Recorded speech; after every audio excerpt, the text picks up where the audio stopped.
Good morning student, मैं रूपचंद परिहार और आज हम बात करेंगे प्रोसेस कॉस्टिंग मेथड या प्रक्रिया लागत निर्धारण नीति की। स्टूडेंट, हम देखते हैं कि कुछ ऐसे प्रोडक्ट होते हैं जिनको बनाने में प्रत्येक मैन्युफैक्चरिंग फर्म या इंडस्ट्री को कई प्रक्रियाओं से होकर गुजरना होता है। जैसे हम बात करें पेट्रोलियम इंडस्ट्री की या पेट्रोलियम को उत्पादित करने वाले फर्म की, या हम बात करें चीनी उद्योग की, या हम बात करें कपड़ा उद्योग की, या हम बात करें ऑटोमोबाइल इंडस्ट्री की। इन सभी इंडस्ट्री में जो अपना फाइनल प्रोडक्ट होता है, उस फाइनल प्रोडक्ट तक पहुंचने से पहले हमें कुछ अलग अलग प्रक्रियाओं से होकर गुजरना होता है और इन सभी प्रक्रियाओं को हम आसानी से अलग अलग कर सकते हैं, पहचान सकते हैं। इन प्रक्रियाओं में लगने वाली लागतों को भी हम आसानी से अलग अलग वर्गीकृत कर सकते हैं। तो प्रक्रिया लागत निर्धारण रीति वह रीति है जिसमें प्रत्येक प्रक्रिया, उत्पादन के प्रत्येक प्रक्रिया, प्रत्येक सहक्रिया और प्रत्येक स्तर पर उत्पादन में लगने वाली लागत का निर्धारण किया जाता है। यानी प्रक्रिया लागत निर्धारण रीति वह रीति है जिसमें किसी वस्तु के उत्पादन में लगने वाली विभिन्न प्रक्रियाओं, विभिन्न सहक्रियाओं या उत्पादन के प्रत्येक स्तर की लागत को निर्धारित किया जा सकता है। अब ये जो प्रोसेस अकाउंट जो अपने होते हैं, वो प्रोसेस अकाउंट निम्न प्रकार के हो सकते हैं। पहला, जिसे हम कहेंगे simple process account.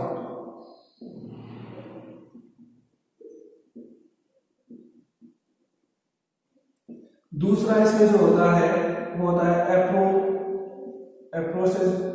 अप्रोचमेंट of overheads in different process। तीसरा इसमें आपका हो जाएगा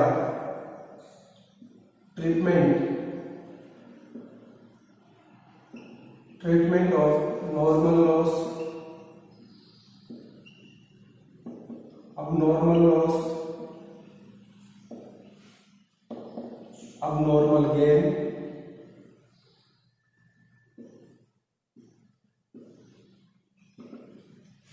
चौथा जो उसमें हो जाएगा वो valuation of opening stock and closing stock.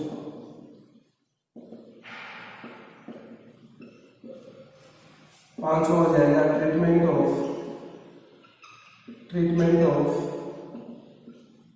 By product and joint product.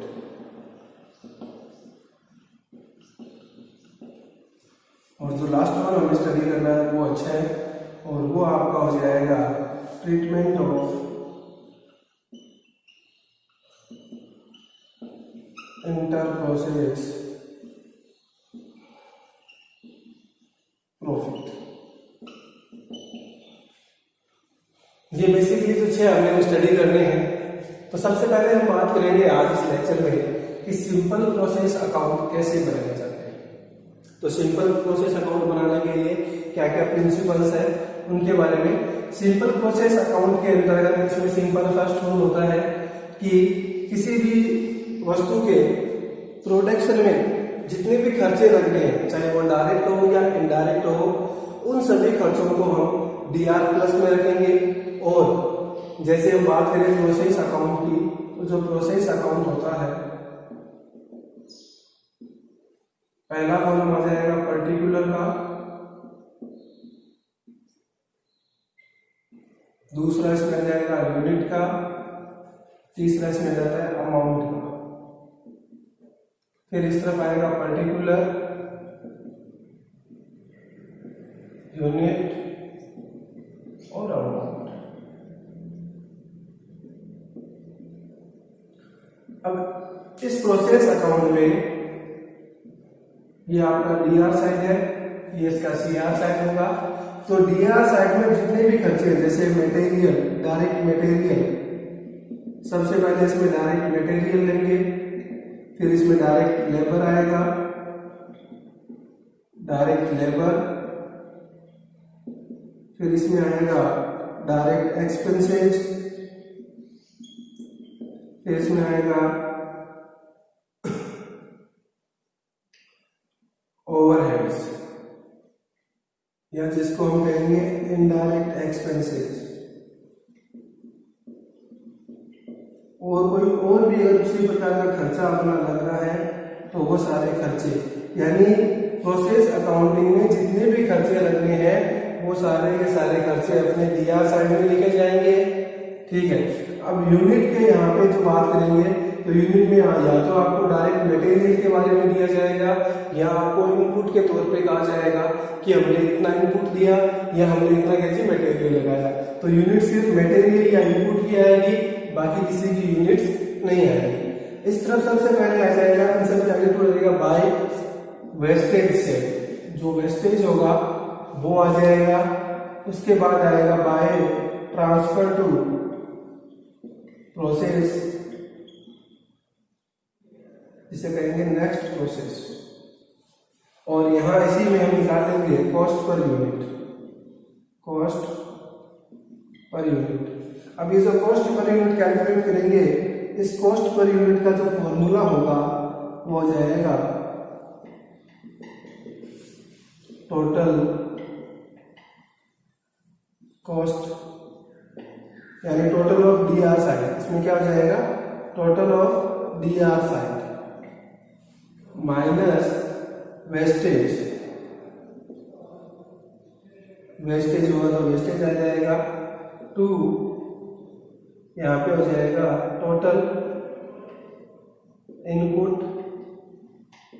Minus होगा नॉर्मल लॉस, या इसे वेस्टेज भी कह सकते हैं।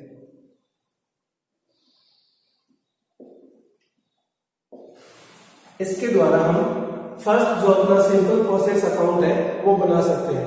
तो इसमें हमें क्या देखना है कि जितने भी खर्चे दिए गए हैं उन खर्चों को हमें डीआर साइड लिखना होगा। यूनिट की जगह क्या आएगा, या तो आपको इनपुट के तौर पे इंफॉर्मेशन दी जाएगी या मटेरियल हम कितना केजी इंट्रोड्यूस करवा रहे हैं उसकी इंफॉर्मेशन दी जाएगी। तो यूनिट्स केवल या तो डायरेक्ट मटेरियल या इनपुट की आएगी, बाकी किसी की यूनिट्स नहीं आएगी। फिर उसके बाद अपने को इस तरफ जितने भी खर्चे, चाहे लेबर का हो, चाहे डायरेक्ट एक्सपेंसेस हो या कोई भी इनडायरेक्ट एक्सपेंसेस हो, वो सारे के सारे खर्चे हम डीआर साइड लिखेंगे। सीआर साइड में सबसे पहले वेस्टेज लिखेंगे। अब ये वेस्टेज हमें दोनों में लिखना है, यूनिट्स में भी, और अगर उसे सेल आउट करने से हमें कुछ पैसा मिल रहा है तो पैसा भी।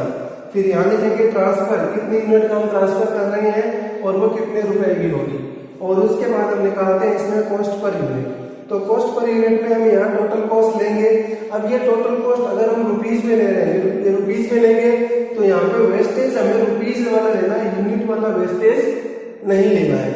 उसके बाद टोटल इनपुट, यानी टोटल हम कितना इनपुट इंट्रोड्यूस करवा रहे हैं और उसमें से जो हमारा नॉर्मल लॉस होना है वो नॉर्मल लॉस हम माइनस कर देंगे, तो अपने को इसका कॉस्ट पर यूनिट मिल जाएंगे।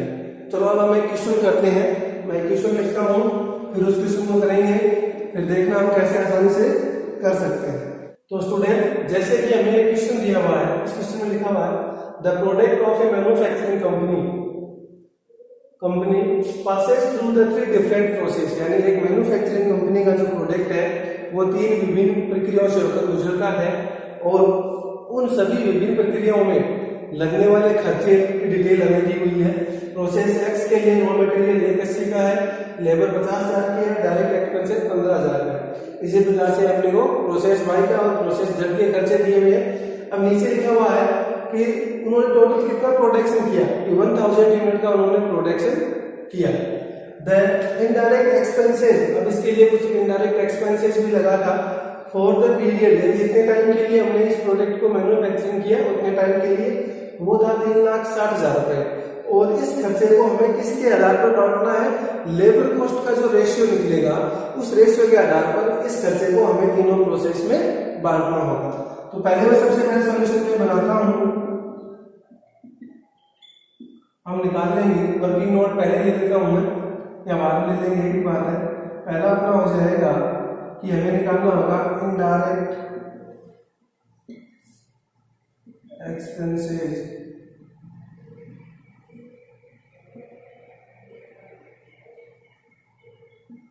पोर्शन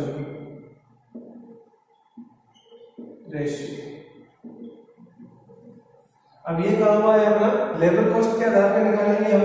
तो लेबर कॉस्ट अपनी कितनी लगी हुई है, प्रोसेस एक्स, वाई और जेड। पहले वाले का है 50,000, दूसरे वाले का है 60,000 और तीसरे वाले का है 70,000। अब इसमें जो चार इक्वल जीरो है उनको हम कैंसिल कर देंगे, तो हमें ये रेशियो मिल जाएगा 5, 6 और 7। ये हमें इसका रेशियो मिल गया। तो अब हम बना लेंगे पहले प्रोसेस एक्स। प्रोसेस एक्स बनाएंगे तो पहला कॉलम होगा पर्टिकुलर का, दूसरा कॉलम होगा यूनिट का और तीसरा कॉलम होगा अमाउंट का। अब इसी तरह से नेक्स्ट आगे हो जाएगा पर्टिकुलर, यूनिट और अमाउंट।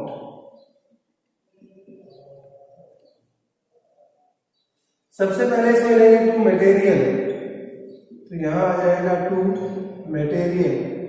अब इस क्वेश्चन में हमें इनपुट के बारे में कोई इंफॉर्मेशन नहीं दी हुई है, तो हम ये मानेंगे कि हमें जो मटेरियल लिया था वो 1000 यूनिट के लिए ही लिया था, तो हम यहाँ 1000 यूनिट ले लेंगे। और अमाउंट कितना था मटेरियल का, वो अमाउंट कितना हो जाएगा 180।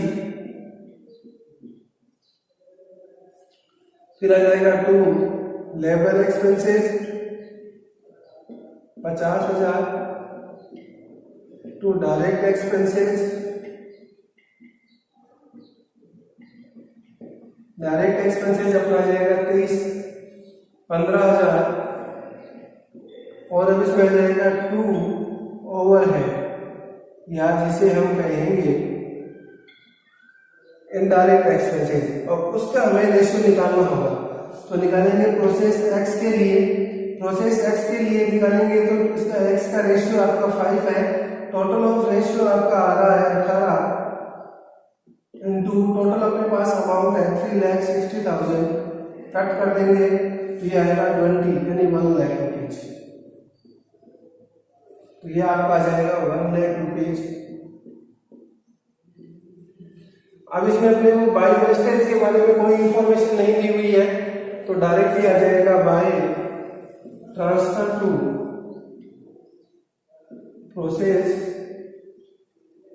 वाई। अब इन सब का टोटल कर लेंगे तो ये हो जाएगा आपका 280 और 50, 330 और 15, 345। यूनिट अपनी होगी 1000, खर्चा होगा 3,45,000। तो अब इसकी कॉस्ट पर यूनिट अगर हम कैलकुलेट करें तो कॉस्ट पर यूनिट हो जाएगी 3,45,000 डिवाइड बाय 1000, यह आएगा 345 रुपए पर यूनिट। अब ये अपना बन गया प्रोसेस एक्स। अब हम बनाएंगे प्रोसेस वाई। प्रोसेस वाई,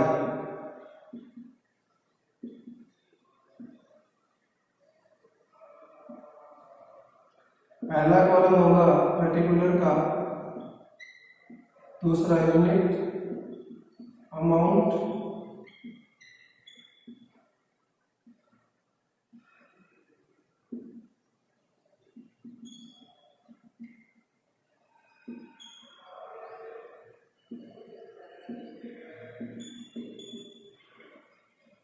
अब सबसे पहले इसमें हम लेंगे जो हमने ट्रांसफर किया, यहाँ जाएगा टू ट्रांसफर फ्रॉम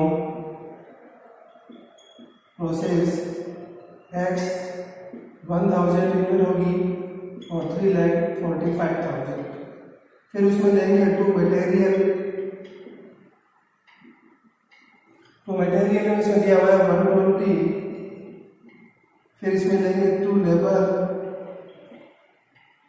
लेबर इसमें देंगे 60,000। फिर इसमें देंगे टू डायरेक्ट एक्सपेंसेस और ये दिए हुए 23,000। और फिर इसमें देंगे टू ओवरहेड। अब इसके हिस्से का ओवरहेड कितना आएगा तो वो हम यहाँ कैलकुलेट कर लेते हैं। कि इसके ऐसे में आएगा 6/18 इंटू 3 7। ये अपना हो जाएगा y के लिए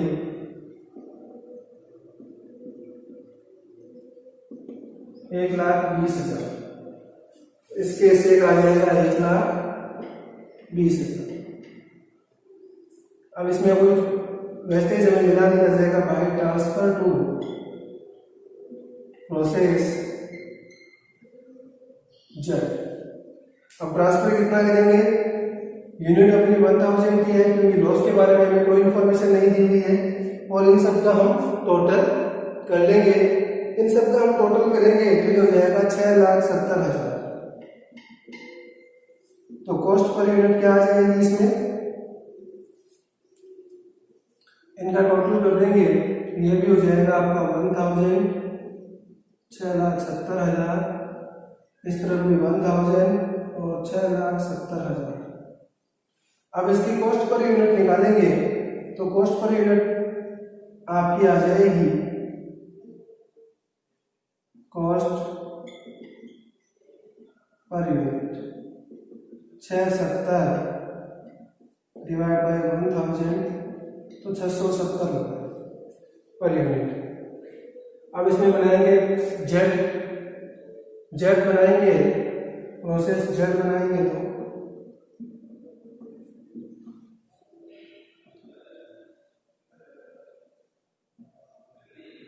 सबसे पहले लेंगे टू ट्रांसफर फ्रॉम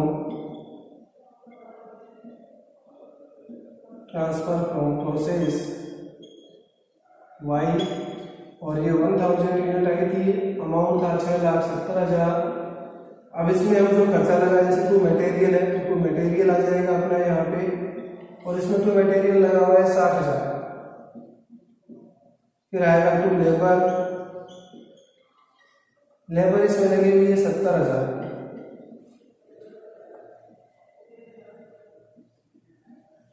फिर इसमें आएगा टू डायरेक्ट एक्सपेंसेस, और वो इसमें लगे हुए हैं 50,000। फिर इसमें आएगा टू ओवरहेड, और ओवरहेड इतना इसका निकलेगा 1,40,000। और यहां आ जाएगा by transfer to finish stock account, यहाँ आएगा 1000, और अमाउंट जो अपना है वो हो जाएगा